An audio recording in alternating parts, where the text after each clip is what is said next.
देखिए, अगर आपको भी लगता है कि हमारे देश का नाम इंडिया होना चाहिए या फिर लगता है कि इंडिया और भारत दोनों होना चाहिए, तो फिर आप गलत सोच रहे हो। मैं आपको ऐसा क्यों बोल रहा हूँ अभी आपको समझ में आएगा। देखिए, आज से लगभग 3000 साल पहले मिला हुआ हमें नेम इंडिया, जो कि ग्रीक और रोमन लोगों ने हमें लैटिन भाषा के अंदर लिख के दिया था इंडिया नेम। उन लोगों ने दिया हुआ इंडिया नाम हमारे लिए कुछ भी मायने नहीं रखता। मैं ऐसा आपको क्यों बोल रहा हूँ आपको अभी समझ में आएगा। देखिए, हजारों साल से एक रूल चलता आ रहा है, किसी भी राजा ने अगर किसी भी क्षेत्र या फिर प्रदेश को कैप्चर कर लिया, उस क्षेत्र को जीत लिया, तो फिर है ना उस क्षेत्र का नाम बदल दिया जाता है। और वो राजा ये जो प्रदेश और क्षेत्र का नाम बदलता है वो इसीलिए करता है क्योंकि उसे उस क्षेत्र के ऊपर शासन करने में आसानी हो और वहाँ पर वो अच्छी तरीके से रूल करे, इसलिए वो नाम बदल देता है।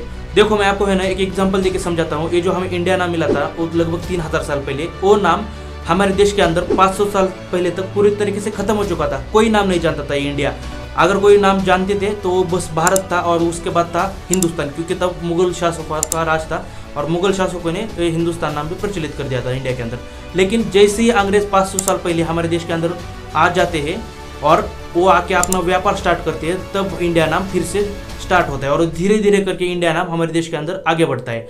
और मैं एग्जाम्पल देके आपको ऐसे एक दो और शहरों को नाम बता देता हूँ, जो कि एक एग्जाम्पल है, आपको समझ में आएगा अंग्रेज लोगों ने उन शहरों को जीतकर उनका नाम कैसे बदल दिया था। वो काफी बड़े शहर है, इसलिए मैं आपको बता देता हूँ। और ऐसे बहुत सारे शहरों का उन्होंने नाम बदल दिया था। शायद आपके आसपास भी ऐसे कुछ शहर होंगे, आपके स्टेट के अंदर भी होंगे, मेरे स्टेट के अंदर भी है, लेकिन मैं बाहर के 2 स्टेट के अंदर बता देता हूँ।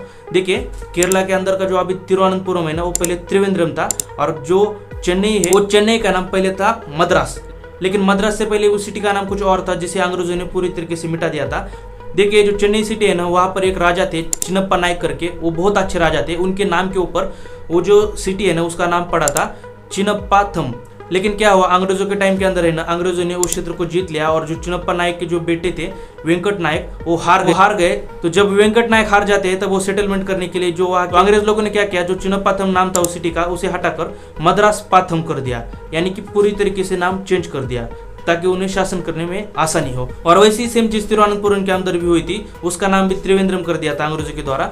लेकिन बाद में है ना, लेकिन आजादी के बाद मद्रास पाथम बन जाता है मद्रास, और 1997 के अंदर वहाँ का फिर से नाम चेंज करके मद्रास से बन जाता है चेन्नई, जो कि अच्छी बात थी क्योंकि वहाँ के लोग बहुत प्यार करते थे अपने राजा से, और वो वहाँ पर आज भी इतिहास है उस राजा का।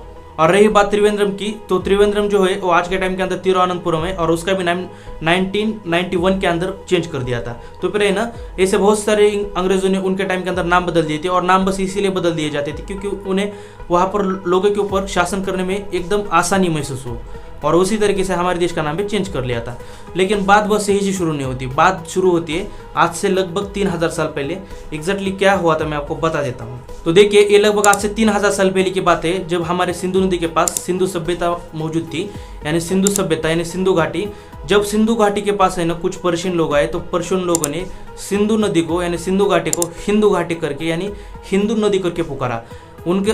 उनका बोलने का मतलब सिंधु ही था, लेकिन उनके यहाँ पर है ना स का उच्चार ह से होता है, यानी उन्होंने सिंधु की जगह हिंदू नदी करके पुकारा। और ये जो पर्शियन लोग है ना, उन्हें आज के टाइम के अंदर है ना उनकी पहचान हमारे भारत के अंदर है ना आज के टाइम के अंदर पारसी लोग करके होती है। और ये जो लोग है ना वो ईरानी लोग थे, यानी कि ईरान से आए हुए लोग थे। तो फिर ये जो पारसी लोग है ना, उन पारसी लोगों के पास से ग्रीक और रोमन लोगों के पास से हिंदू नदी नाम आगे पहुंचता है।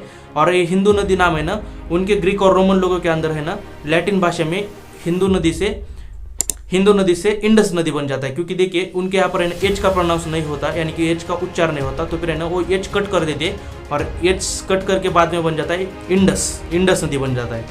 तो फिर है ना उस टाइम के अंदर है ना हेरोडोटस करके राजा का वहाँ पर शासन था, और इसी हेरोडोटस के शासन के अंदर है ना इंडस बन जाता है इंडिया। यानी पर्शियन लोगों ने हमारे सिंधु नदी को हिंदू नदी करके पुकारा, और हिंदू नदी को बाद में इंडस नदी करके पुकारा ग्रीक और रोमन लोगों ने। लेकिन जैसे ही पर्शियन लोगों के ऊपर डारिस वन का है ना शासन आता है, तो फिर डारिस वन जो है ना वो सिंधु घाटी है ना, हमारे सिंधु घाटी को है ना जीत लेता है, और सिंधु घाटी को जीत कर है ना वो सिंधु घाटी का नाम बदल देता है, इंडिया कर देता है सिंधु घाटी का नाम। तो फिर यही से इंडिया नाम हमारे सिंधु घाटी को मिला था, और यही से सिंधु घाटी का नाम इंडिया पड़ गया था। लेकिन एक मजे की बात आपको बताता हूँ, ये जो सिंधु घाटी के लोग हैं ना, वो लोग अपने आप को खुद को भारत मानते थे। और यही नहीं, ये जो लोग हैं ना वो सनातन संस्कृति से जुड़े हुए लोग थे। और जब यहाँ पर इंडिया नाम आया ना, इंडिया नाम आने से पहले लगभग है ना ये भारत नाम हजारों यानी लगभग 3 से 4 हजार साल पुराना नाम है, क्योंकि इसका वर्णन आपको महाभारत में भी देखने को मिलेगा, रामायण में भी देखने को मिलेगा। जो राम है हमारे श्री राम, उनके भाई भरत जहाँ पर राज करते थे ना, वहाँ पे उस थोड़े से क्षेत्र को भारत भी कहते थे और भरत भी कहते थे। और इसके बाद महाभारत के अंदर अगर हम देखते हैं, महाभारत के अंदर भी इसका वर्णन हमें देखने को मिलता है। महाभारत के अंदर भारत को भारतवर्ष कह के पुकारते हैं, भारतवर्ष यानी भारत देश। और इसके बाद महाभारत में ये भी वर्णन है, ये जो भारत है ना, ये जो भारत नाम है ना, हमारे देश को भारत नाम इसलिए पड़ा था क्योंकि वहाँ पर एक भरत नाम का राजा था। भरत नाम का राजा ये जो है ना, वो कौरव के वंशज थे। तो भरत नाम के राजा का क्षेत्र यहाँ तक फैला हुआ था कि मुझे अभी बताने के लिए, एक मिनट, मुझे बताने के लिए मोबाइल लेना पड़ेगा क्योंकि इतना बड़ा क्षेत्र है, पढ़ के सुनाना पड़ेगा। देखिए, उसने लगभग है ना 7 नदी को जीत लिया था। 7 नदी तक उसका साम्राज्य था, गंगा, यमुना, सिंधु, सरस्वती, गोदावरी, नर्मदा। और उसके बाद पांचाल, श्वल, मदुरै यानी कि पंजाब। उसके बाद जंगला, सुरसेना, कलिंगा यानी कि उड़ीसा के अंदर है। उसके बाद काशी, वाराणसी जिसे कि हम जानते हैं। और उसके बाद सिंधु, जिसके बारे में अभी हम बात कर रहे हैं। केरल, आंध्रा यानी कि आंध्र प्रदेश, मगध यानी कि बिहार, कश्मीर के बारे में तो आप जानते होंगे, गांधार जो कि आज खैबर पख्तूनख्वा यानी कि बाहर के देश के अंदर है, जो कि हमारे देश का एक हिस्सा था पहले के टाइम के अंदर। द्रविड़ हमारे राष्ट्रगीत के अंदर भी मौजूद है। और उसके बाद है ना तमिलनाडु यानी कि चोल साम्राज्य के आसपास। और उसके बाद नॉर्थ के साइड के अंदर है ना, जो कि भारतीय लोग नहीं थे बिल्कुल भी, तो फिर वहाँ तक है ना यवन यानी ग्रीक और फुना मीन्स फुन। उसके बाद चीन, तुखारा यानी कि तुर्क। और उसके बाद है ना पर्शियन यानी आपको पता ही होगा, पारसी लोगों के आसपास, यानी कि जहाँ से हिंदू से निकला था वो पर्शियन लोग, पारसी लोग। और उसके बाद अंत में आता है बहिलिक यानी बैक्ट्रियन।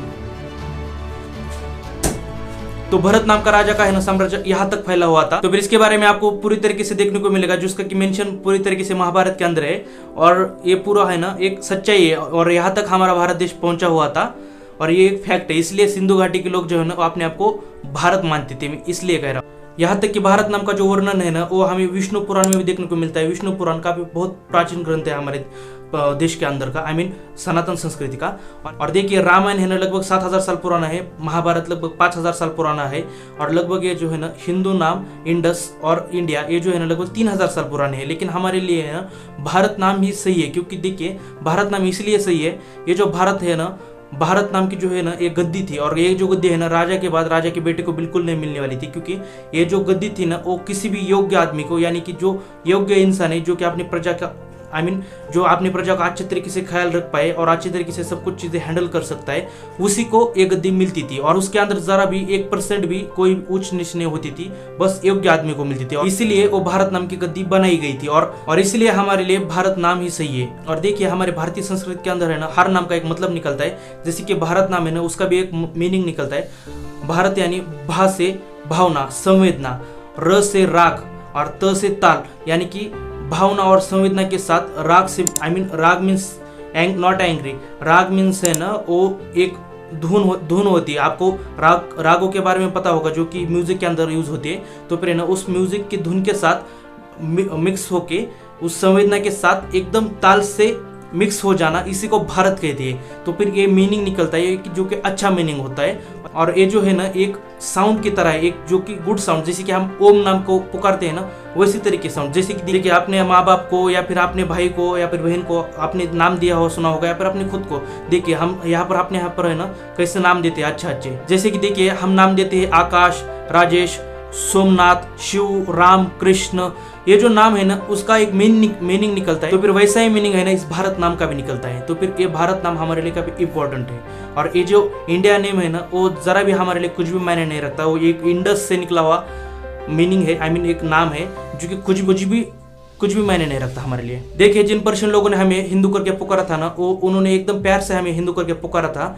और तब उनके मन के अंदर हमारे लिए कोई भी नफरत की भावना बिल्कुल नहीं थी। लेकिन 100-200 साल बाद चीज़ें बदली और हमारे ऊपर उनके लोगों के द्वारा कुछ कब्जा हुआ। लेकिन जब वो आए थे शुरू में, तब उन्होंने बस हमें प्यार से हिंदू कहा था। इसलिए उन्होंने दिया वो जो शब्द है हिंदू, वो जैसे कि वैसा आप एक्सेप्ट कर लिया। और जैसे कि अब हम जानते हैं, उनका बोलने का मतलब सिंधु और हिंदू दोनों एक ही है, यानी कि दोनों को एक ही करके बोलते थे। बस उनका बोलने का जो प्रोनाउंस है ना यानी उच्चार है ना वो बस अलग अलग था। तो फिर है ना सिंधु और हिंदू दोनों हमारे लिए एक ही। स्वामी विवेकानंद ने भी कहा है गर्व से कहो कि हम हिंदू है, वो इसलिए कहा है क्योंकि देखिए हिंदू नेम भी हमारे लिए उतना ही मायने रखता है जितना कि सिंधु।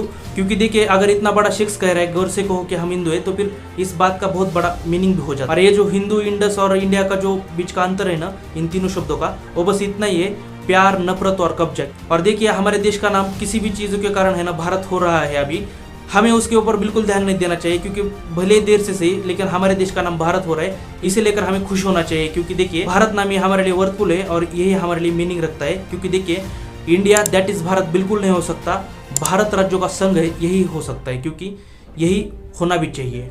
और अगर इस वीडियो के अंदर कुछ अच्छा लगा हो तो लाइक कीजिए, सब्सक्राइब कीजिए और प्यार दो यार अपना।